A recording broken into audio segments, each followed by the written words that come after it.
estimations que nous avons des organismes internationaux, comme entre autres le Fonds monétaire international ou l'OCDE, l'Organisation de coopération et de développement économique, on aurait là-dedans 11 000 milliards de dollars qui seraient parqués dans les paradis fiscaux. Alors, quand on voit que certaines îles sont en train de s'enfoncer dans l'océan, ce n'est pas à cause du réchauffement climatique, c'est à cause de la quantité de masse monétaire qu'il y a dans les coffres-forts de ces banques dans ces îles des Caraïbes. Oui, l'île s'enfonce littéralement. Regarde, et tu es allé aux îles Caïmans il y a 2 ans, et quand tu es retourné en avion, l'avion, on dirait que ça a pris plus de temps à atterrir. Ben oui, c'est parce que la piste est plus basse. Comprends-tu? Fait que le pilote, lui, il était habitué à ce qu'elle soit 2 pieds plus haut. Mais là, il a mal calculé son angle d'approche, puis là, vois-tu, tu disais, non, c'est bien long à atterrir, celui-là. Qu'est-ce qu'il niaise, là? Alors là, à un moment donné, hop, là, les pneus ont touché à l'asphalte, au tarmac de la piste d'atterrissage, puis là, le contact s'est fait. Mais ça, faut que tu t'attendes à ça, là. Je veux dire, l'argent est stationné dans les coffres-forts des banques, et puis ça affaisse, hein? Le sol s'affaisse. Fait que le pilote, c'est pas de sa faute, lui. C'est une illusion, tu sais, je veux dire, il voit ça, lui, de loin, puis il connaît ses distances, le bonhomme, là. Alors, il faut pas que tu juges trop sévèrement le pilote. Le pilote fait son possible. Prends-tu? Et toi, il faut que tu sois quand même compréhensif de la situation et un peu tolérant. Alors, de toute façon, quand tu t'en vas aux îles Caïmans, t'es pas toujours avec ton costume de bain puis ta brosse à dents. Des fois, t'amènes d'autres choses dans tes bagages. Oui, non, peut-être. Ben, tu me le diras tantôt. Tu me le susurreras à l'oreille. Cher auditeur, j'avais dit la semaine passée que, d'ailleurs, en passant, cher auditeur, c'est ça qu'il faut mentionner, c'est que cette conférence que je vais prononcer le 25 février prochain, on a une dépêche qui a paru en fin de semaine, le 30 janvier, les mini-Madoff prolifèrent aux États-Unis. Alors, les mini-scandales Madoff. Madoff, c'est 50 milliards. Pendant 50 ans, il a arnaqué avec une chaîne pyramidale. Mais là, on a Nicolas Cosmos, 37 ans, PDG de la société Agap World Incorporated. Lui, une fraude pyramidale de 370 millions de dollars. Après ça, George O'Doul, lui est accusé d'avoir lancé une entreprise, Creative Capital Consortium et Creative Concept.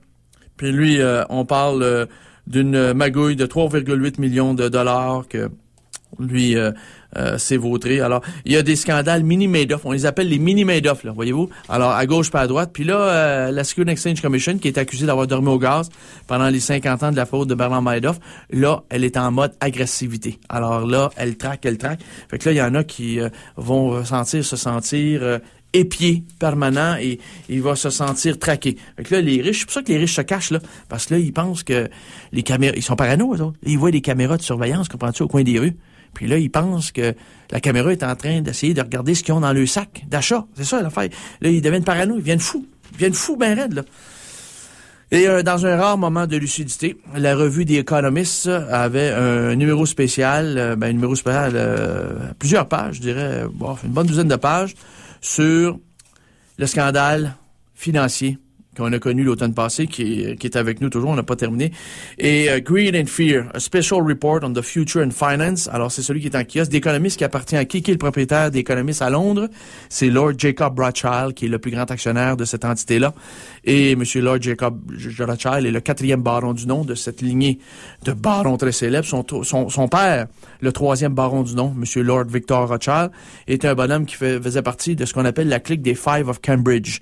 The Five of Cambridge, on le sait en 64, c'était 5 jeunes étudiants de l'Université Cambridge à Londres qui étaient carrément des taupes, des agents doubles, des services secrets russes et qui ont aussi travaillé pour les services secrets. Victor Rothschild était le père de Lord Jacob Rothschild, son fils, Jacob est propriétaire de la revue L'Économiste.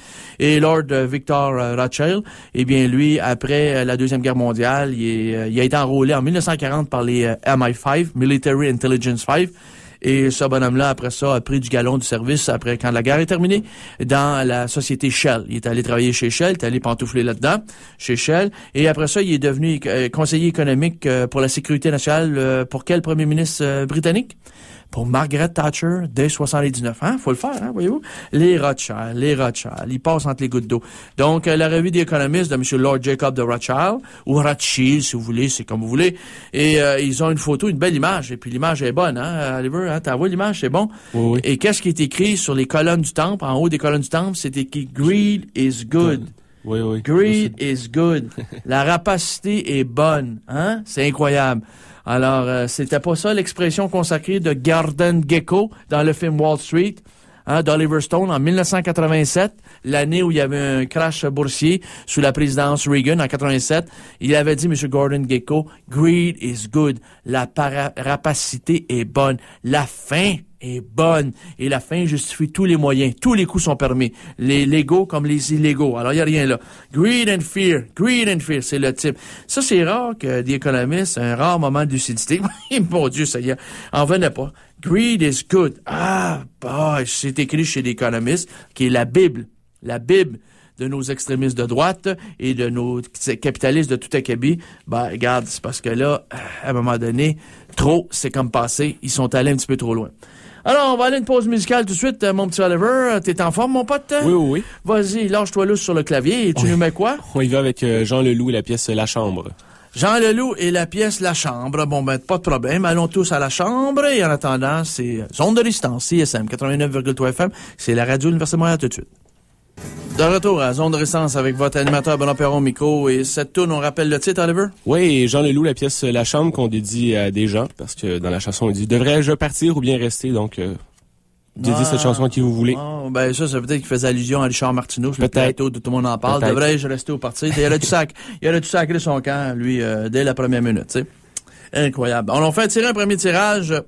On fait tirer le livre de Laurent Laplante, La mémoire à la base, édition Éco-Société. À quel appel, mon lever? 514-343-2476. Je vais prendre le troisième appel. C'est parti. Si Martineau appelle, dit qu'il s'est rhabillé. Nous autres, on n'est pas intéressés. C'est pour des gens qui sont un peu plus profil bas. Alors, ceux qui ont écouté, tout le monde en parle, c'est pathétique de voir un clown faire ses esclandres comme Richard Martineau essaye de justifier l'injustifiable.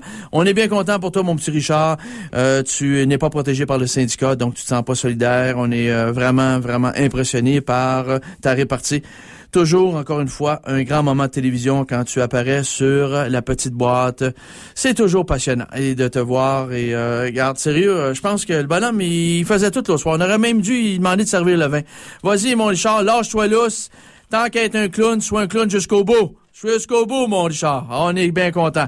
Et en voilà un, vois-tu, qui va continuer sa chronique parce que lui, vois-tu, c'est une vierge offensée, hein. Il faut pas l'attaquer. Puis ce bonhomme-là, il se défend. Je n'ai pas de protection du syndicat. Là, on me demande d'être solidaire du syndicat. Et puis, moi, je veux mon indépendance. C'est important. Ben oui, il est partout. Puis l'Empire québécois est pas mal derrière lui.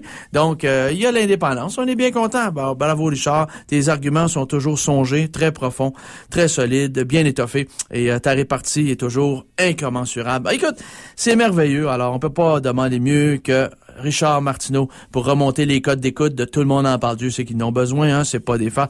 Guillaume, t'aurais pu être un peu plus incisif, par exemple, avec lui, hein. T'aurais pu, je sais pas, il rentrer un peu plus dans les jarrets. Mais bon, t'as décidé d'être convivial. Ça te regarde, ça t'appartient, mais bravo à M. Marc Caséville, au moins à la presse, qui a décidé de l'égratigner un peu au passage. Ça lui fait du bien, si tant est que notre ami Richard Martineau a la possibilité de faire un peu d'introspection. Ça, c'est une autre histoire. C'est un exercice qui est très douloureux pour lui, de faire minimum d'introspection. C'est un exercice qui s'adonne très peu depuis sa naissance. Alors, c'est pas évident là, pour lui de demander comment c'est vieux. Là. Il est dans la cinquantaine, ce gars-là. Là. En tout cas, il frise la cinquantaine, d'après moi. Là.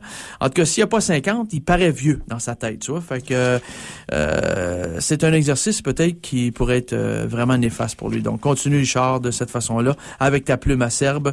Et le mot marde, il l'a dit je sais pas combien de fois, c'est un fait, là. Mais je sais pas, il doit faire une fixation sur les excréments. Ce gars-là, peut-être c'est un expert en écologie, je sais pas, là, tu sais. Il y a une fixation sur la merde. Alors, bon.